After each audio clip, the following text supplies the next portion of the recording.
Alright, hi guys. So what I want to talk about today is the concept of decolonization.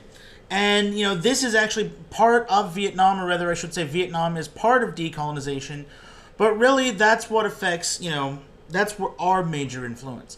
Now I want to look at the world larger influence of decolonization, which is the period after World War II. From about 1945 to 1965, when the old empires finally began to crumble and fall apart.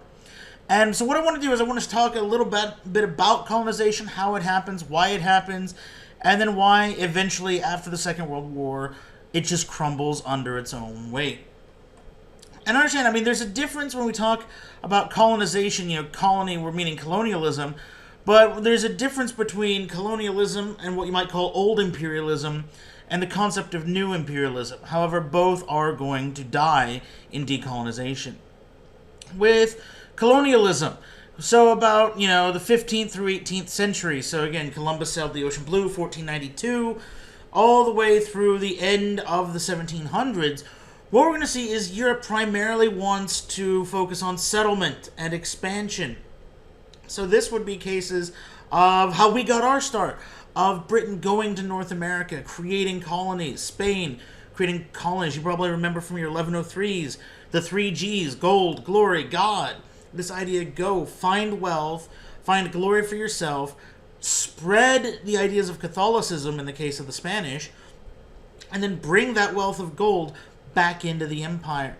Okay, this is the idea of mercantilism, where colonies exist to benefit the mother country. But what we're seeing is this was primarily trying to export a home country's ideals to a new colony. So, like the United States, for instance.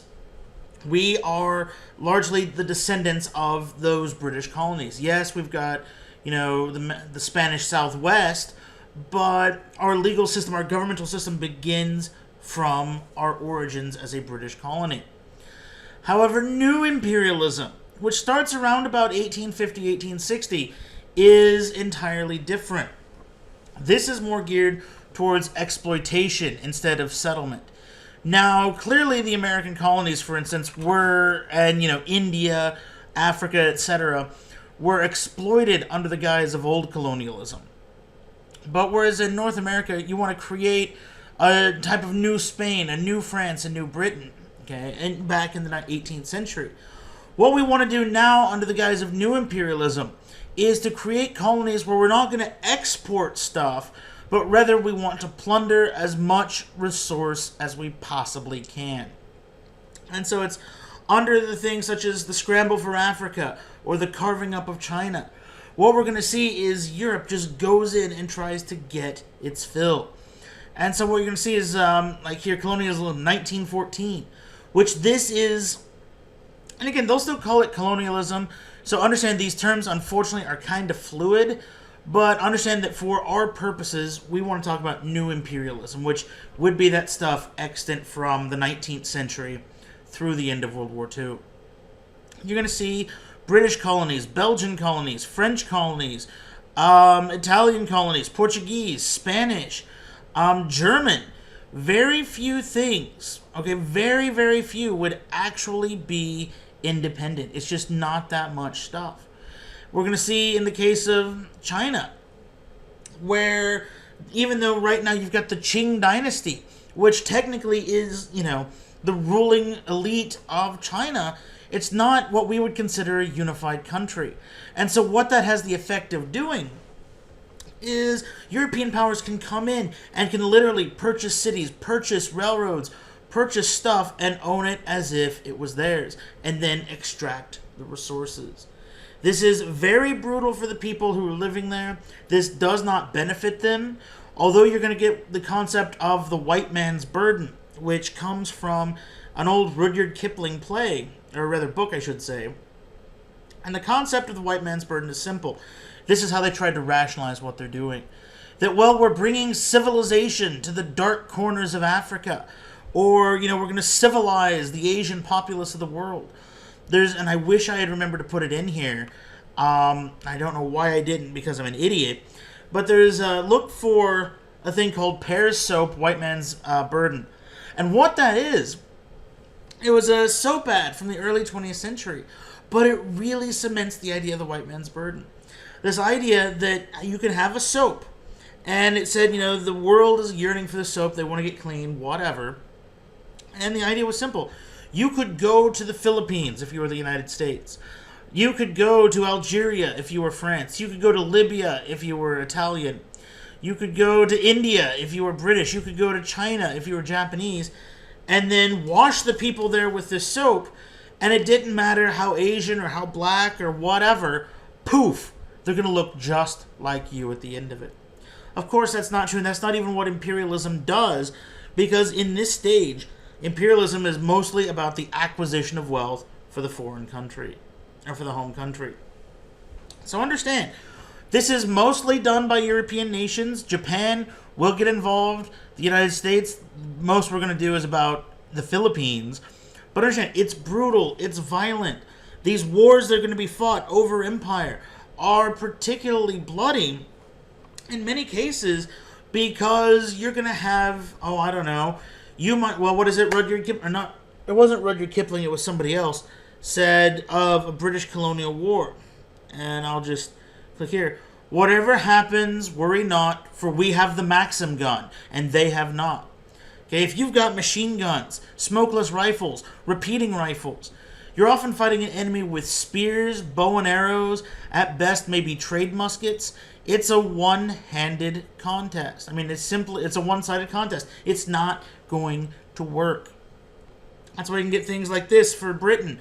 Or in our case, the Philippines, where after the massacre on the island of Samar, you have a general by the name of Jacob H. Smith issues a kill everyone over 10, and the idea is simple. We're going to murder, as a nation, every Filipino on the island of Samar over the age of 10.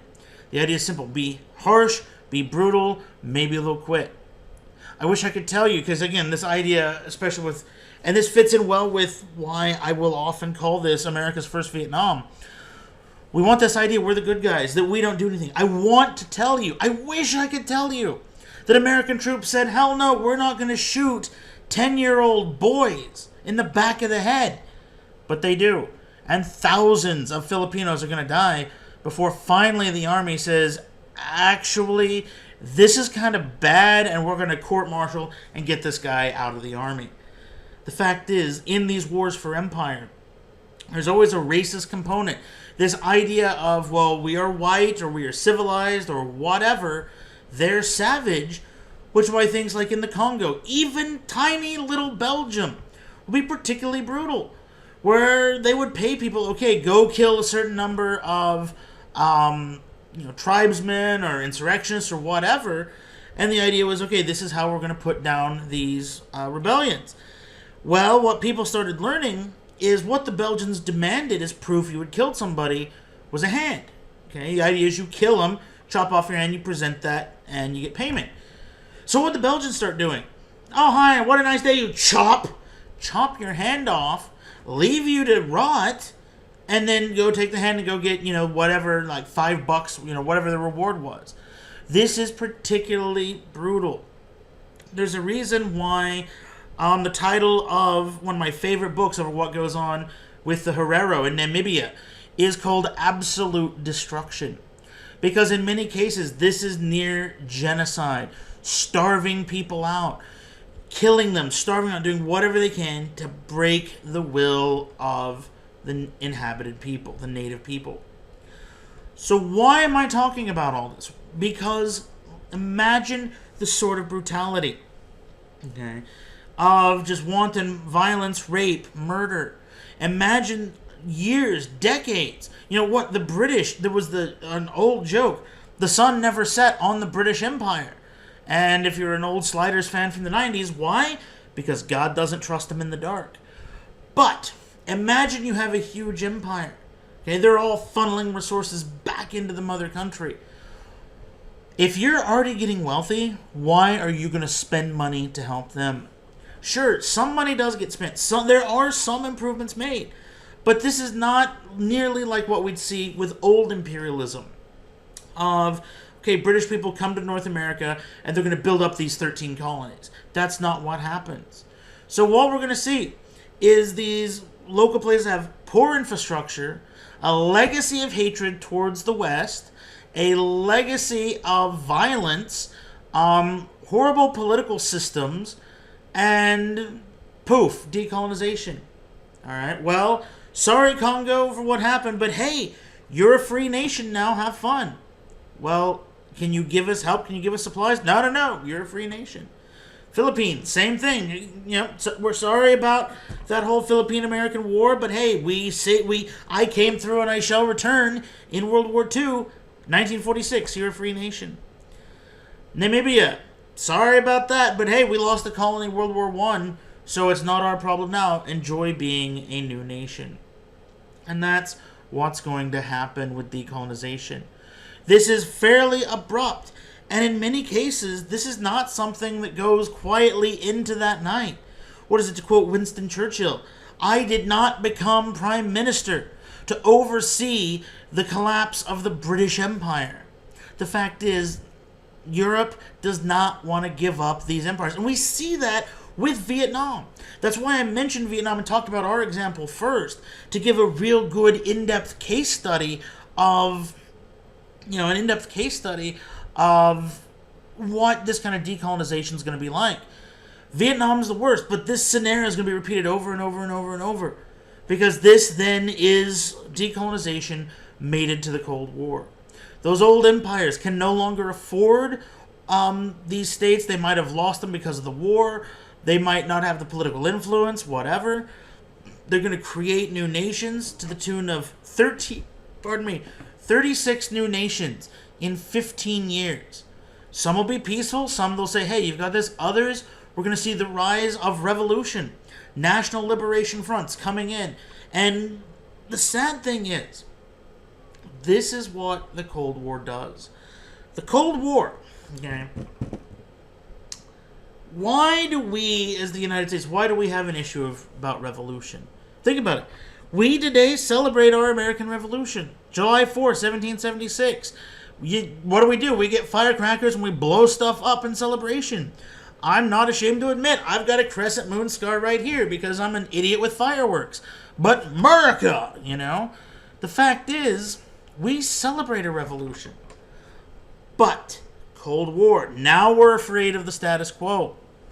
Who controlled these empires? The Russian Empire, such as it was, ceased to exist in 1918. So the new Russia, the new Soviet Union, doesn't have any imperial holdings. But who did? The United States, Britain, France, Germany, Italy, Belgium, Holland. Okay? All of these now Western Bloc states. The free world, if you will. So when these African and Asian states, again, 36 of which pop up between 1945 and 1960, when they're created, who do you think they're going to go to for aid? Especially if in the case of Vietnam, or Laos, or Cambodia, or Algeria, okay, Mauritania, Mali, Niger, Chad, that, France doesn't want to give up. Who are they going to go to? Or who, where are these people going to go? They're going to go to the Soviet Union. Remember, the enemy of my enemy is my friend. And that's never truer than the Cold War. So what you have for us is this idea of containment. We need a good status quo. Remember the bipolar world concept. The idea that the world is revolving around the United States, the Soviet Union. But now, 36 new players into the game, all noobs, and what we're going to see is this has the ability to completely destroy any semblance of, I don't want to say unity, but understanding. This is a new, unstable element into an already chaotic situation. So what's the American position then? Well, we do not want empire. Okay, Roosevelt had already been urging, in World War II, hey, Winston, get rid of the damn empire. Truman, Winston, get rid of the damn empire. But now, after the Iron Curtain has descended, we need the support of Europe. We need the support of Britain, France, Holland, Belgium, West Germany. And what this means is even though we don't like the imperial concept, we're going to back it up. And the best way to see that is, again, Vietnam. We have no desire to do anything in Southeast Asia. But if we want France in NATO, then we're going to fund France to go reclaim Indochina. And when it fails spectacularly, we have to pick up the pieces. We're afraid of communist expansion because, again, we're afraid of that domino effect. Now you've taken I've got some cardboard shits here from a war game of mine. You're taking what's one fairly big domino, which is apparently communist, because what the hell, okay, and something you can easily see and control. And instead, we're going to give 36 new, smaller dominoes. That's a huge problem. Treat it like an infection. It eats at one, then the other, then the other, then the other, and before you know it, the whole world is communist. Okay? What happens? Let's look at our map. If it spreads to India and Pakistan, well, then that's a backdoor to Southeast Asia. What happens if, one country, what if, I don't know, the Sudan becomes, what if the Sudan becomes communist? Well, if Libya and Kenya become communist, or Uganda, and then the ones around them, and boom. And so this creates an unstable situation. So what are we going to try to do? We're going to try to preserve the status quo. The best thing I can think of this is what Franklin Roosevelt's policy was to the dictator of Nigeria in the 1930s. I don't remember the dictator's name, but I only remember this quote because it is the greatest quote in the history of ever. He may be a son of a bitch, but he's our son of a bitch. And what we're going to see is the United States, we're going to do something historically you would not have thought we would do. We are going to move and start supporting dictators. Okay? Remember guys like Fulgencio Batista in Cuba? We're doing the same thing in Africa. Not because we like them, not because we agree with their political ideology, but they ain't commies. And if they ain't commies, then we can work with that. We're going to send aid packages, technology, military advisors.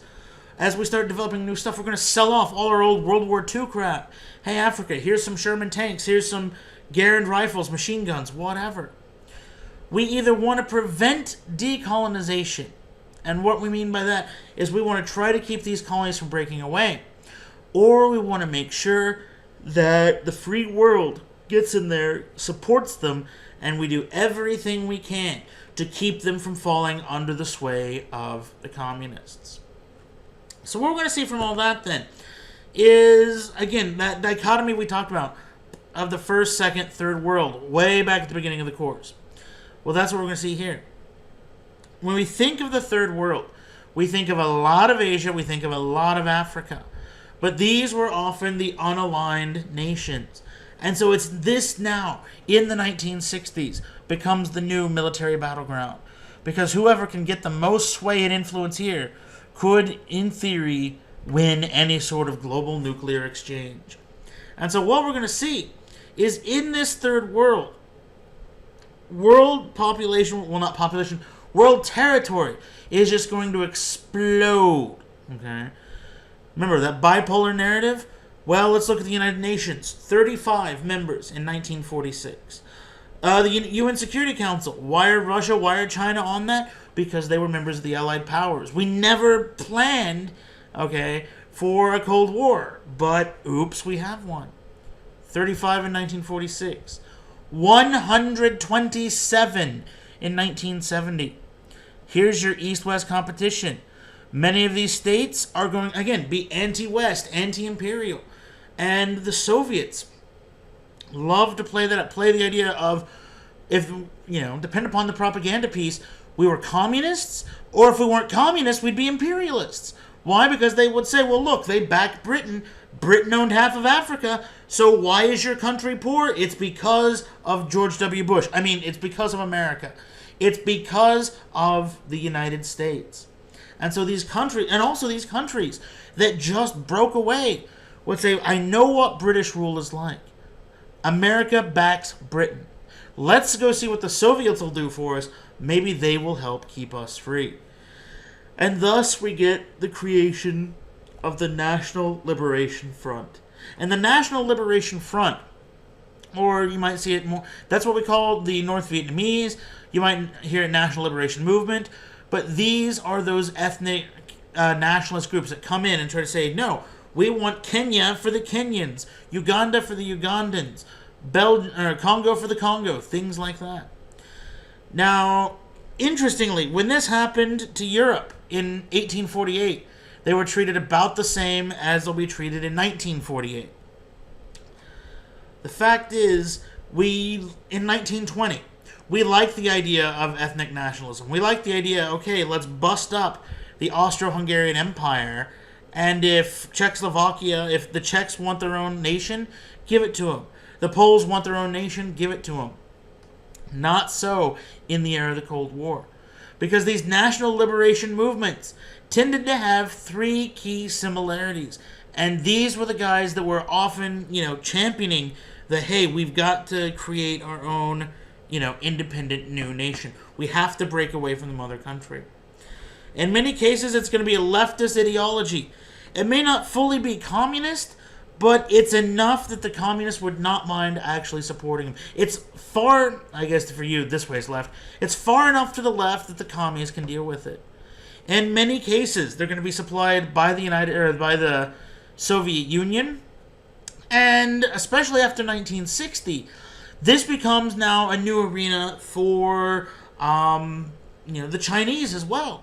And so what you're going to see is throughout this era, throughout this whole region, what you're going to see are all the various major communist states trying to woo these nations away, both from the West but also from the Soviet Union. One of the best ways I can see this, if we look at Angola, which I have suddenly lost my map reading ability. Geography, it's hard. Whatever, it's somewhere here. You look Angola in Africa. Okay, well, in the 1960s, believe it or not, the Cubans are going to send stuff to help out. Because the Cubans want to say, look, we have solidarity with our international communist people.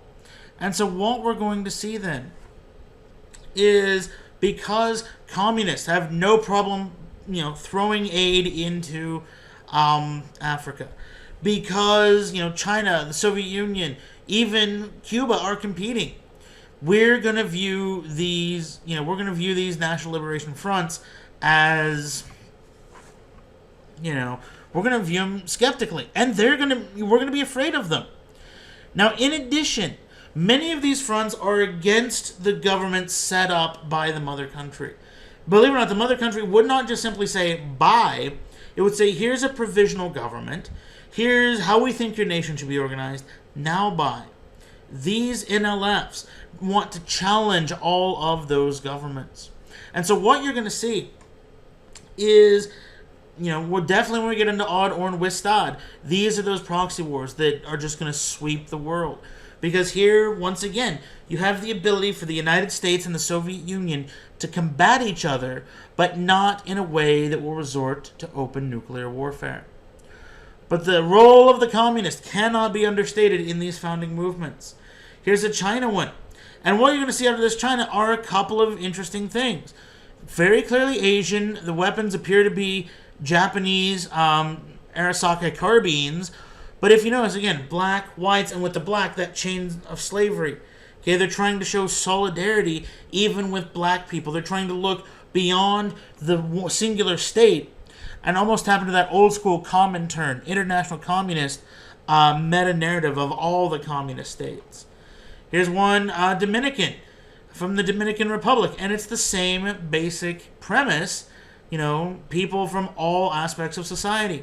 Worker, military, men, women, common person, all working together.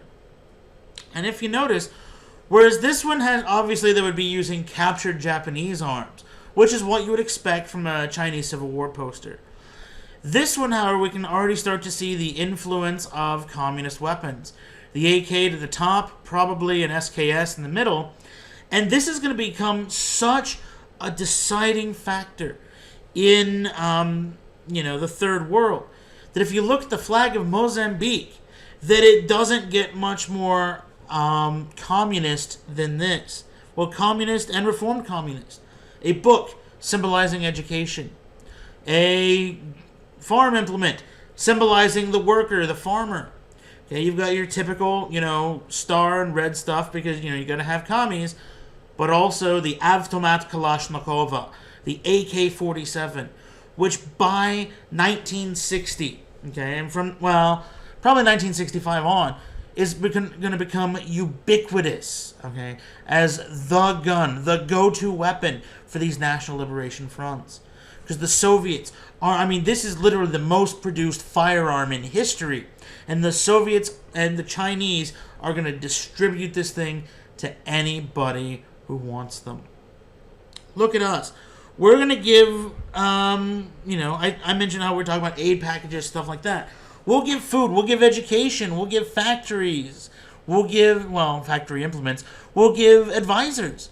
But if we're going to give you weapons, we're giving you old crap from World War II that we don't want anymore. What are the Soviets going to do?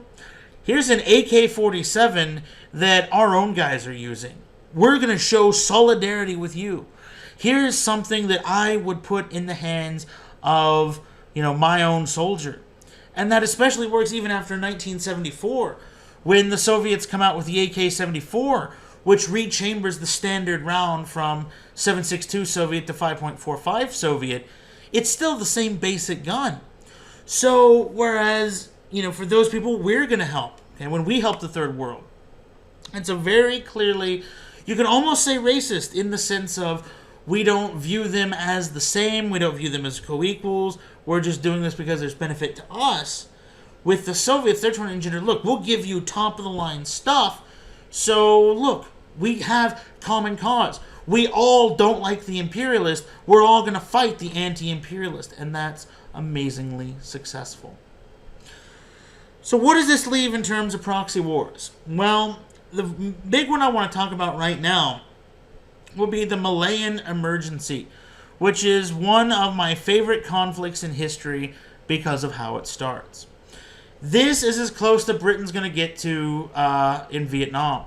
And in fact, they're actually going to be so relatively successful in the Malayan Emergency, even though it does take about 12 years, that there's a reason that New Zealand and Australian troops who fought in the Malayan Emergency create such a good doctrinal thing that you could argue that Australian and New Zealand troops fighting in Vietnam probably demonstrated a better professional competency than even American troops. So, if only we had paid attention, all right? What you're going to see is very quickly on, in Malaysia, you're going to have a communist force. And the Malayan Communist Party will murder 3 estate managers in June of 1948. This will trigger a large uprising, and this is a war for all intents and purposes. We don't call it a war. We call it an emergency. Why? Because Malaya is good for rubber and tin. The plantations are in the hands of small businessmen. Well, not small businessmen, but businessmen, not the government. And these have to be insured against natural disasters and things like that. And they're insured by Lloyd's of London.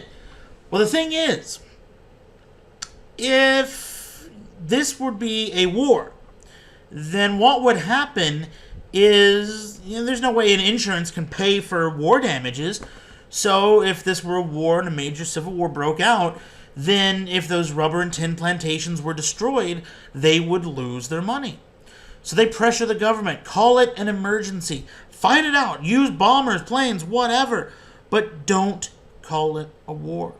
And Britain says, fine, we'll call it the Malayan Emergency, which is declared June the 18th, 1948, and the communist insurgency will continue till 1960. Why does it happen? Well, there's the issue of who's going to be a Malayan citizen. Believe it or not, that was fairly strictly defined. Many Malayans, along with expats from other Asian countries, were treated as second-class citizens. The social conditions were abhorrent, and people coming and wanting to become Malayan citizens often could not be, and so they didn't like it.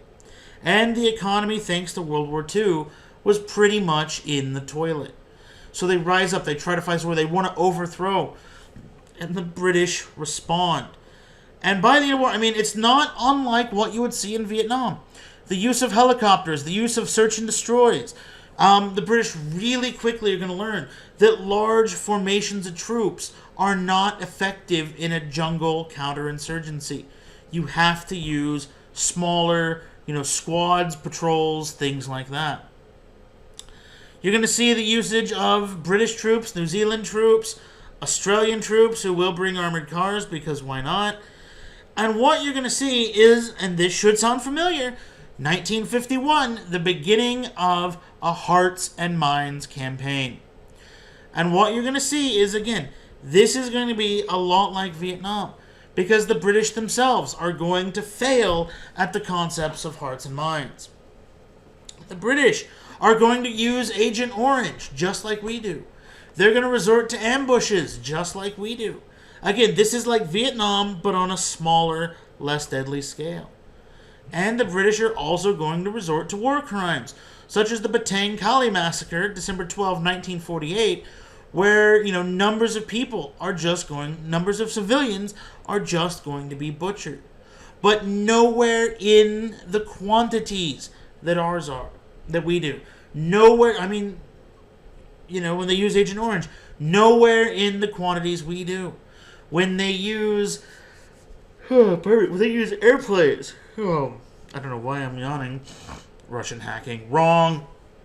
When they use airplanes, we're going to see that, they're not dropping 7 million tons of bombs because the fact is Great Britain is broke. They don't have the money to wage that kind of campaign.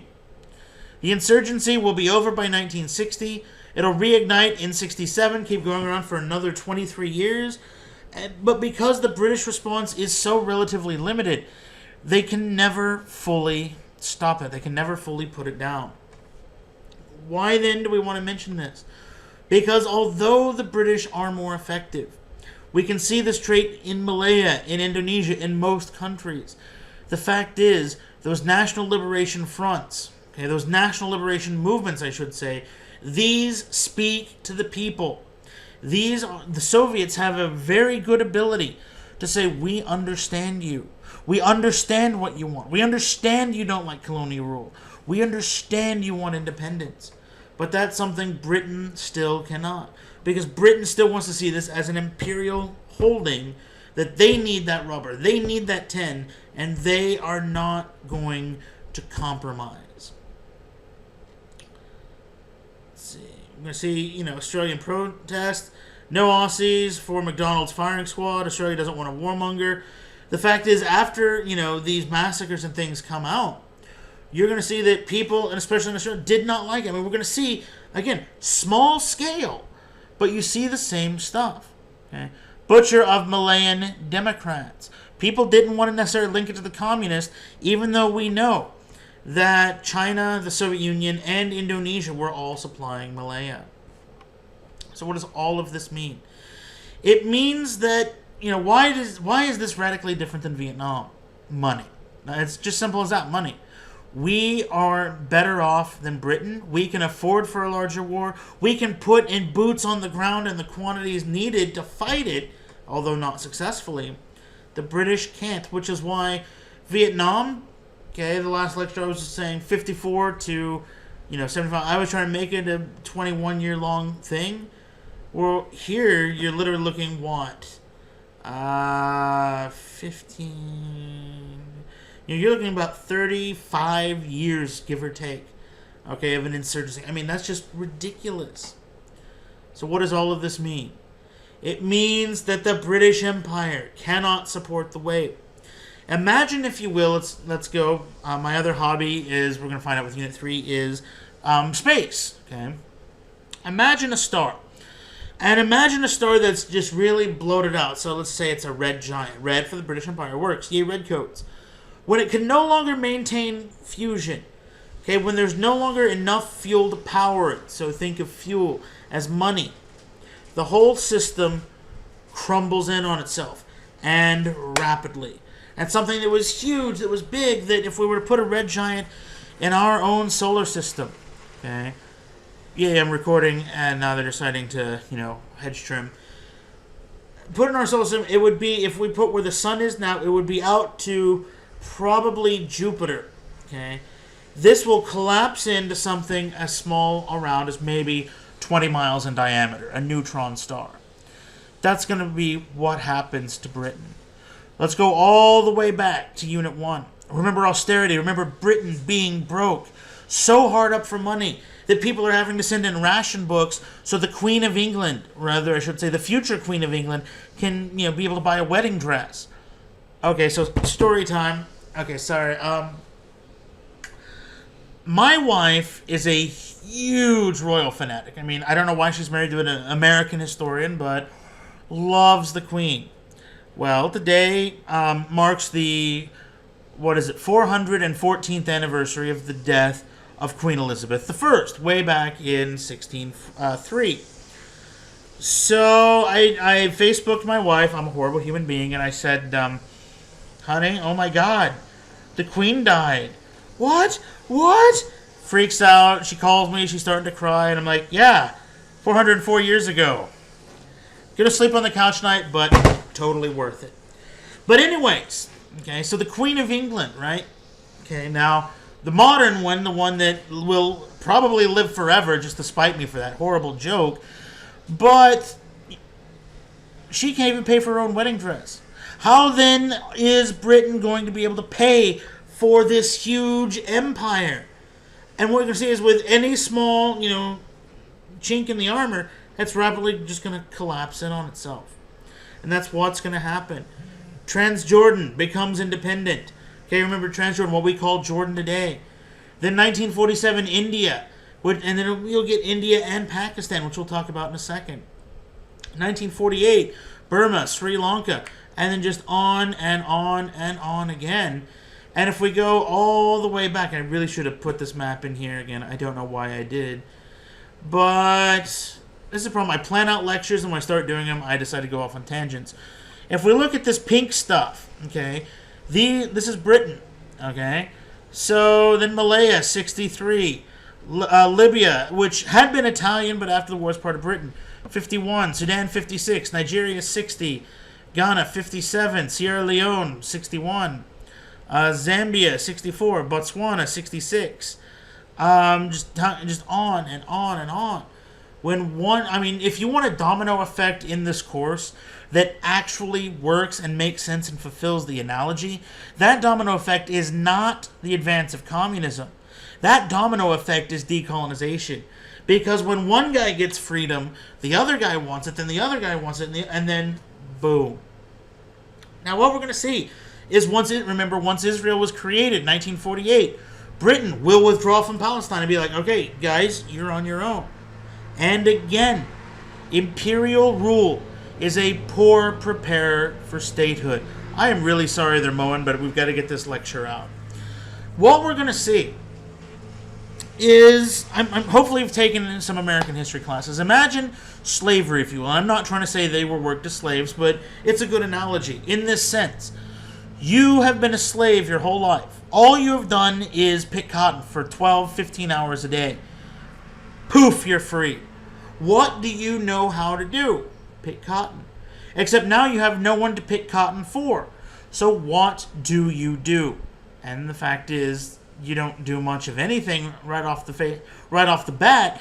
And, that's why Reconstruction is, you're reliant on the government. We need you to set stuff up so we can become educated, so we can get good jobs, so we can integrate into society. You need that little force there. It's not added in Reconstruction, and it fails. Well, the same thing's going to happen here with decolonization.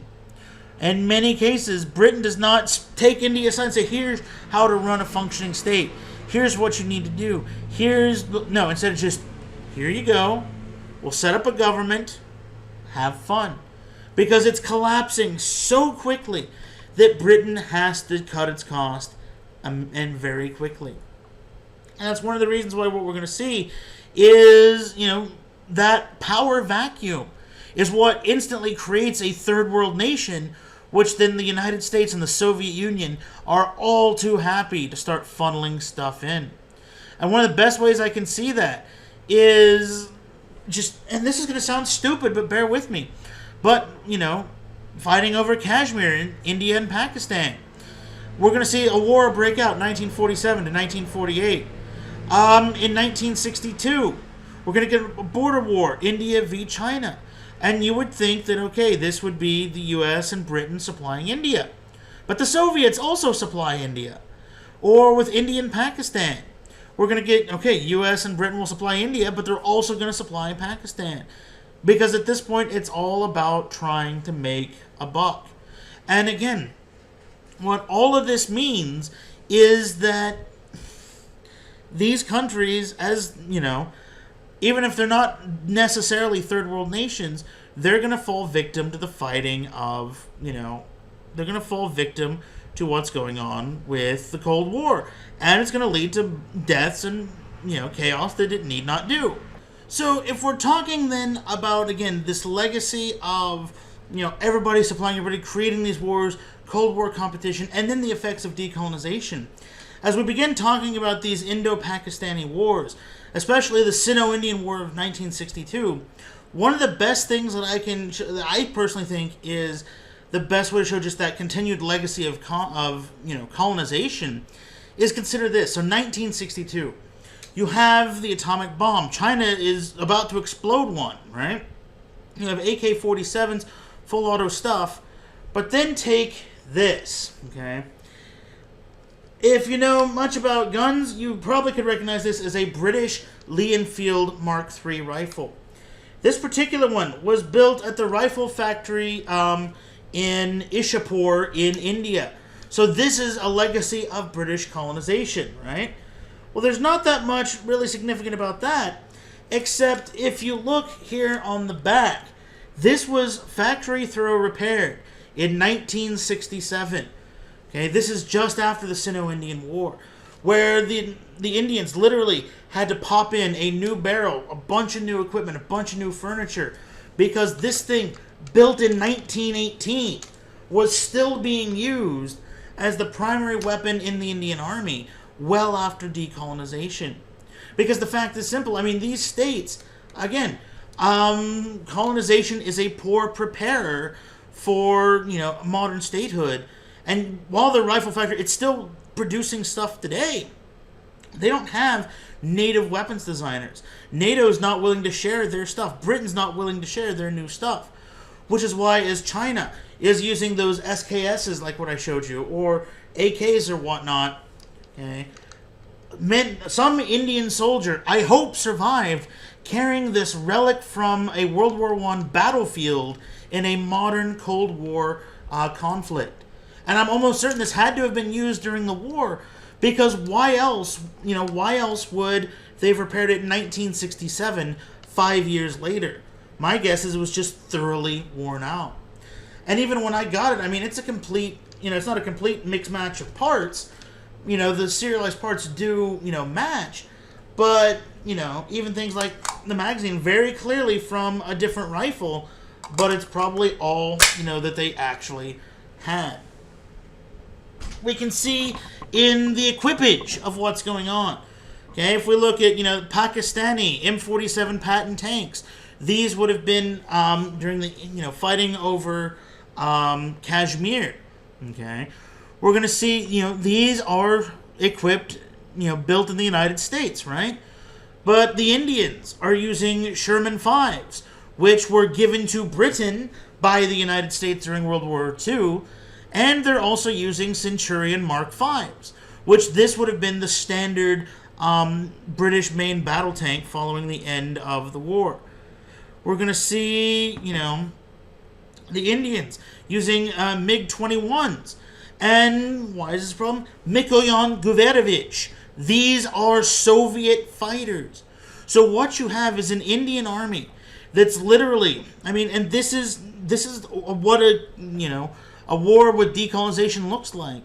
Its soldiers would be wearing British World War II helmets, probably carrying a British World War I rifle, possibly driving a World War II tank, maybe access to a modern British tank, and provided air cover, with a Soviet-made fighter. Literally, this is where the Cold War goes full on Twilight Zone of it stopped being about competition and more who can we sell our stuff to? Where can we make a buck as we begin fighting this war? This then is the Indo-Pakistani War of 1965. And again, look at the guy that, probably carried this rifle. Okay, this rifle probably fought in Africa in World War One. Okay. Then, fighting in Kashmir in 48. Then against China in 62. And now in 1965, the Indo-Pakistani War. It takes this war of August 1965 before, before India will finally go, hey, United Nations, we need help. Do something. Here's where it goes again, full on Twilight Zone. Britain and America finally agree to halt the sale of arms. And it takes the Soviet Union to mediate an end to the conflict, which will finally come to a close for this particular one. It'll reignite again, trust me, September the 23rd, 1965. Now what you get is the Tashkent Agreement. We'll say, okay, you must withdraw troops. We must pull them back. And, hopefully then, this is still going to be disputed, but we're not going to fight over it. But that's going to keep happening again and again and again and again. We're going to see war will again break out 1971. I think that's actually going to be an ID term for your final unit. And what we're going to see, it's this proliferate, this just anger, distrust. That here, this is related to the Cold War insofar as people are, the Soviets and the West are, funding both sides, giving arms and equipment to both sides. But because of these two nations' continued hatred for each other, there's a reason both will eventually, try to get the nuclear bomb, and again, will trigger a Cold War right here, because this could be a hotspot that leads to a nuke. And why this then is so important is, as nuclear proliferation is an issue and a concern here, that clearly shows a shift away from this bipolar narrative. It's no longer just the United States and the Soviet Union with nukes competing. Now other nations, as they come to the fore, as they emerge from decolonization, they too want to begin having their own issues, their own competitions, and in many cases their own goals for nuclear proliferation. Some of the other best things we can see, things such as the Congo crisis, which again, this is what Wasteland goes into a lot of detail with, but the 1950s and 60s, we're going to get proxy wars throughout sub-Saharan Africa. Congo, independent, June the 30th, 1960. And very quickly, because there's no stable setup, because they've just been so plundered by Belgium, that, this is going to just completely devolve into chaos. Ideally, they're independent, but Belgium is going to, nominally have some control to help them through, but the Congolese troops revolt. And so Congo and Belgium begins fighting a war. And the native Congolese, with just decades of pent-up anger. Okay, the best book on this subject would be King Leopold's Ghost, which talks about just the plunder of Belgium by King Leopold II in the early 20th century or the late 19th century. What you're going to see is all that pent-up anger. You're going to get atrocities against white people because it's just all just pent up, and it's got to explode somewhere. And so the Congo will eventually appeal to the United Nations. Make Belgium get the hell out of our country. We are an independent nation. We want to be recognized as independent. Get us the hell, or get them the hell out of our country. How does this fit in with the Cold War? Simple. If Belgium doesn't really want to get out of the war, if Belgium's going to do all of this stuff, then Belgium is part of the West. Belgium, Western Europe, NATO. So we're going to go to the other guys. Again, the enemy of my enemy is my friend. That is the key thing for understanding decolonization and its relationship to the Cold War. What are you going to start seeing in the Congo crisis? Again, the Swedes will fly air cover for, the UN. And what's interesting, they're using American-built aircraft. Or, you're going to get guys such as Joseph Mobutu who, will literally... What Mobutu is going to try to do is try to create coups to get a pro-American thing. There's a reason why he's holding this thing with, what I believe is Eisenhower. And what's going to happen here is, we're going to support the UN. We're going to support, let's get Belgium out. And we do this with the hope that if we support the United Nations, if the Congolese see us doing that, they're not going to go to the Soviet Union. But it's not good enough. Direct negotiations, we're like, hey, we'll just talk to them. That doesn't work. So, and then the Soviet technicians arrive. Because the Soviets literally would just send this stuff out like hotcakes. Just, hey, you're free. Here's I got to tell you what to do. Here's some tanks. Here's an AK on the house. Have fun. So the United States will sponsor a coup. And the Soviets are going to be thrown out. But there's still instability. There's rebels, threats of another civil war. 1965, we have another pro-U.S. coup, both led by this guy, Joseph Mobutu, who's going to be a pretty brutal leader. There's going to be continued, just unrest in the Congo. And this is a story we're going to come back to. But why are we doing this? Why are we subverting what the people who live there want? Why aren't we, again... If we're claiming to be the land of the free, the home of the brave, leader of the free world, because he might be a son of a bitch, but he's our son of a bitch, because we are tone deaf to what the individual people want. We're tone deaf as to what the people of the Congo want. We cannot allow the communists to get in the Congo, because if communism spreads to the Congo, what happens when that ripples through? Remember, containment is our way to stop this all the way through 1991. And so we have to ensure that, the communists do not make any sort of advance. So what we're seeing, and how I want to wrap this up, well, next time we'll actually talk about war in the Middle East, is in the 1960s, backing away from this high point of the, Cuban Missile Crisis, when everybody was afraid nuclear war was going to just break out at any moment. That might have seen some sort of just drawdown from the United States and the Soviet Union. But now, that peace is fragile because the third world is being born. The old empires are going to fall, and it's a new game that's going to lead to just complete global instability. And it's because of that instability that Richard Nixon wants to get out of Vietnam, because he wants this concept of détente, wants that idea of easing of relations, because too much instability, and who knows where it's going to go. And on that note, I think that'll wrap it up. Remember, our exam will be coming soon, so it'll be in the same format as last time. Have one more lecture. It'll probably have to pop up on exam week, but I will do everything I can to get that posted Monday. If not, the video lecture, for sure the slides, and we'll get, we'll get the lecture dropped on Tuesday. As always, if you have any questions, please let me know. Also, please keep up with your grades. I noticed that a few people have told me they've turned stuff in, but it's not showing on Blackboard. So if you don't have something graded, make sure it's there. Make sure I saw it. Because, sometimes D2L does tend to eat assignments. As always, if you have any questions, let me know, and I will catch you in the next video. Bye-bye.